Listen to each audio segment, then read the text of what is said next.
It's 11 p.m. You're horizontal, eyes closed, exhausted. And your brain, your supposedly allied brain, is running a highlight reel of every embarrassing thing you've done since 2007. That thing you said at the party in 2014? It's back. That email you sent with the wrong name? Also back. Your brain has turned bedtime into a replay of every embarrassing thing you've ever done.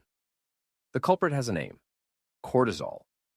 Your own stress hormone, spiking at the exact hour it's supposed to be quietly packing up for the night. You didn't ask for this. And yet here it is, hijacking your nervous system at bedtime, like it owns the place. There is a fix, though. A chain of habits, where each one makes the next one easier. Let me walk you through the whole thing. Cortisol is a daytime hormone. That's the deal. It peaks in the morning, somewhere around 8 a.m., gives you the biological kick to get vertical and face the world. Then it spends the rest of the day slowly declining, so that melatonin, the sleep hormone, can take over by evening. That's the biological contract. Morning cortisol up, evening cortisol down, melatonin rises, you sleep. Simple. And then we invented electric lighting and late-night pizza and phones that keep your brain stimulated way past midnight. Modern life keeps cortisol elevated right up to the time you're supposed to be asleep. Screens, late meals, warm rooms, anxiety about tomorrow, and then anxiety about not sleeping. Japan, to be clear, has its own sleep problems. Inamuri exists for a reason, and we'll get to that. But the way a Japanese household winds down at night is different in ways that science keeps accidentally validating. We're going to take it apart, piece by piece, see why each element works, and then reassemble it into something you can actually use. So let's start with the most obvious sabotage most of us commit every single night. The 10 p.m. fridge raid. You know the one. You're not even hungry, not really. But the kitchen is right there, and so is the leftover pasta, and it's hard to say no. What happens biologically when you eat late is kind of brutal. Your body receives food and interprets it as a daytime signal. Digestion is active work. Enzymes activate, core temperature rises, insulin spikes. And cortisol, which was finally starting to decline, gets the message that apparently it's still business hours. Melatonin suppression follows. Your body cannot simultaneously digest a meal and shut down for sleep. It will pick one, and digestion wins every time. Japanese dinner culture traditionally centers around 6 p.m. That's basically a circadian anchor, syncing the digestive system to the body's natural wind down. The meal ends, and then there's a 3-hour buffer minimum before sleep. 3 hours is how long your digestive system needs to stop generating the core body heat that actively fights sleep onset. I tried this for 1 week, just moving dinner earlier, and sleep onset dropped in half. The food stayed the same, I just ate earlier. The kitchen closes at 6, the digestion clock starts, and by the time you're horizontal, your body isn't working a second shift. It's actually ready to shut down. That one shift can make the rest of the night easier. And once the kitchen's dark, there's another lie waiting for you in the next room. Your overhead lights are telling your brain it's still daytime. Every evening when you flip on the kitchen fluorescence or the bathroom vanity, or that one ceiling light that's way brighter than it needs to be, your brain receives a very clear, very wrong message. It's noon, stay alert. Everyone mentions screens, sure. But the sheer intensity of modern room lighting at night suppresses melatonin production with brutal efficiency. Your pineal gland is sitting there, ready to release melatonin, and then it gets blasted with bright light. Never mind, must be daytime still. Japanese home design has handled this for centuries, without knowing the photobiology. Rice paper lamps, low indirect lighting, lanterns, the concept of evening glow, a deliberate dimness that signals transition.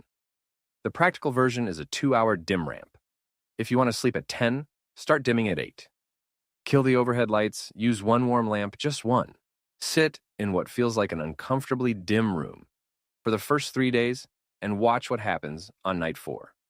Once the light drops enough, melatonin can rise properly. Your brain was waiting for that signal. You can spend $200 on rice paper lamp aesthetics, or you can just turn off your ceiling light and use the lamp on your nightstand. They care about intensity and color temperature. Warm and dim, that's the whole prescription. Now, dimming the lights only gets you so far if you're still watching something intense on a bright screen. Netflix is engineered to spike cortisol. That's just good television. Tension, unresolved narrative, cliffhangers, the autoplay countdown that dares you to look away. Every storytelling trick in the book is a cortisol trick. Each notification gives your brain another little jolt. Each ping is a tiny threat signal to the amygdala. Something happened, could be important, could be danger. It's a text from your mom. But your amygdala doesn't know that until after it's spiked your stress response. Join our YouTube membership for exclusive perks like early access to scripts, input on future topics about productivity, and connect with a like-minded community that gets it. Click join below and let's build your easier, more intentional life together. The digital sunset concept is straightforward. Screens off 60 to 90 minutes before bed. And yes, part of you is going to hate that idea. But the group chat will be there in the morning, and the news cycle will still be catastrophic at breakfast. Nothing happening on your phone between 9 and 10 p.m. requires elevated cortisol. So what fills the gap? That's the interesting question, because the gap is where the rest of this routine lives. The screen-free window holds the bath, the book, the breathing. The early dinner makes room for the walk, and the digital sunset makes room for everything that actually drops cortisol. Each piece creates space for the next. That reframe made a huge difference for me. You're gaining an evening, not losing your phone. And the centerpiece of that evening is the ofuro, a deliberate 15 to 20-minute hot bath at around 40 degrees Celsius. That's about 104 Fahrenheit. The mechanism is counterintuitive.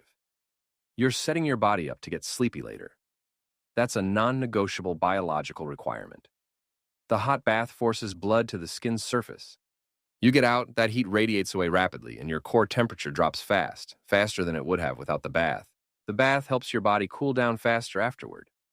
The timing window matters a lot. Bath at 8:30, bed at 10. That's the 90-minute window where the temperature drop curve bottoms out at exactly the right moment. Earlier still feels good, but it won't help sleep as much. Later is too close, you're still warm when you hit the pillow. 90 minutes. The number comes directly from the thermoregulation curve, and it doesn't care about your schedule. Plus, the muscle melt. 20 minutes at 40 degrees, and tension you didn't know you were carrying in the jaw, the shoulders, the lower back, just dissolves. Stuff you've been holding since lunch without realizing it. Japanese households treat the bath as infrastructure. The bath is really the centerpiece of the whole routine, and everything after it works better because of it. I'm not entirely sure why the jaw tension is always the last to go, but 15 minutes into the water, you feel it release, and you realize you've been clenching all day. And when you step out of that bath, where you step into matters just as much. American bedrooms average 72 degrees Fahrenheit. That's too warm. Japanese homes traditionally run cooler, 65 degrees or below, with seasonal lightweight bedding that breathes. The research on this is pretty clear. Sleep is most restorative between 60 and 67 degrees. Below that range, heart rate slows further, dreams get vivid, and deep sleep stages extend. Cortisol stays suppressed through the night. Even moving from 72 to 67 turns shallow sleep into something structurally different. More slow-wave sleep, more memory consolidation, more of the kind of rest that makes you wake up and actually feel like you slept. Japan's seasonal bedding swap system is part of this. Lightweight, breathable layers in summer, warmer but still ventilated layers in winter. The principle is temperature regulation, letting heat escape gradually through the night instead of trapping it under bedding that traps too much heat. Then there's the futon angle. Thin, firm, placed on tatami. Firm surfaces promote spinal alignment, reduce pressure points, and prevent the sinking sensation that triggers micro-arousals during sleep. Those moments you half-wake and shift position are often your body reacting to misalignment on a surface that's too soft. That happened to me every night for years, and I assumed it was normal. You don't have to throw out your mattress. Try a firmer topper for 1 week, track the difference, and let data win the argument. A cool room catches that falling post-bath temperature and keeps it low all night. The two pieces work together. But before the bath, before the cool room, there's something even simpler that most of us skip entirely. Yoru no sanpo, literally, night walk. Post-dinner strolling is just part of Japanese evening culture, the way Netflix is part of ours. Except one of these drops, cortisol, and the other spikes it. Gentle movement after eating aids digestion, preventing the body heat buildup that fights sleep onset, while outdoor air and low-level physical activity drain cortisol without spiking adrenaline. That distinction matters a lot. An intense workout at 8 p.m. usually makes sleep harder, not easier. A 15-minute gentle walk lowers cortisol. The intensity is everything. There's a connection to Shinrin-yoku here, forest bathing, though even a city park counts. Trees, grass, the absence of artificial urgency. Salivary cortisol drops measurably in under 10 minutes of green space exposure. You don't need a forest. You need a sidewalk with some trees and the willingness to leave your phone inside. 15 minutes outside after dinner, that's it. This helped my bedtime anxiety more than any app, supplement, or meditation track. Just walking outside for a bit can do more than people think. No fitness tracker required, no step goal. Just gentle forward motion through air that doesn't come from a vent. Once you're back inside, settled, the body's ready for something deeper. Tanden breathing. The tanden is, in Zen tradition, an energy center about 3 centimeters below the navel. Forget the mysticism for a moment. The breathing technique is physiologically sound. Diaphragmatic breathing, breathing into the belly rather than the chest, activates the parasympathetic nervous system.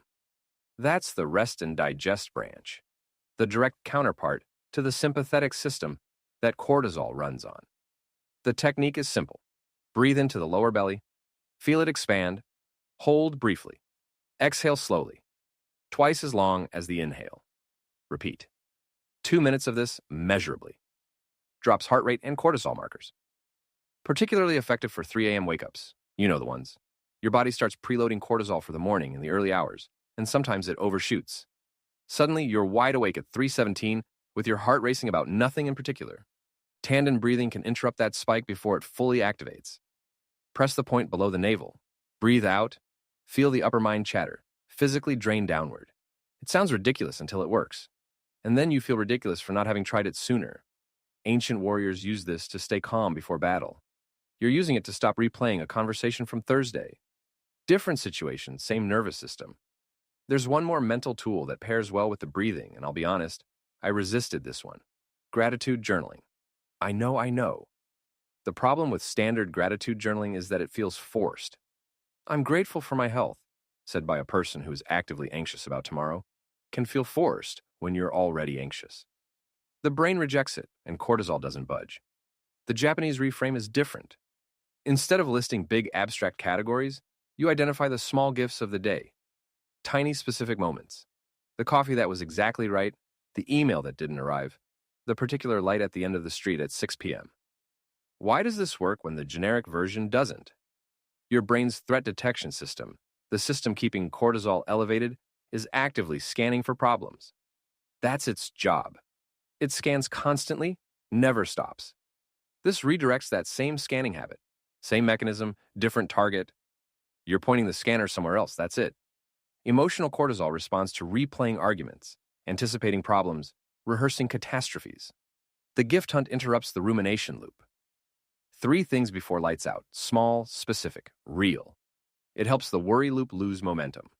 Start with 1 if 3 feels like homework. The Kaizen principle again, smallest viable change. Genuine micro-gift noticed and acknowledged. The oxytocin response is measurable even at that dose. Build to 3 when it stops feeling like a task and starts feeling like a reflex.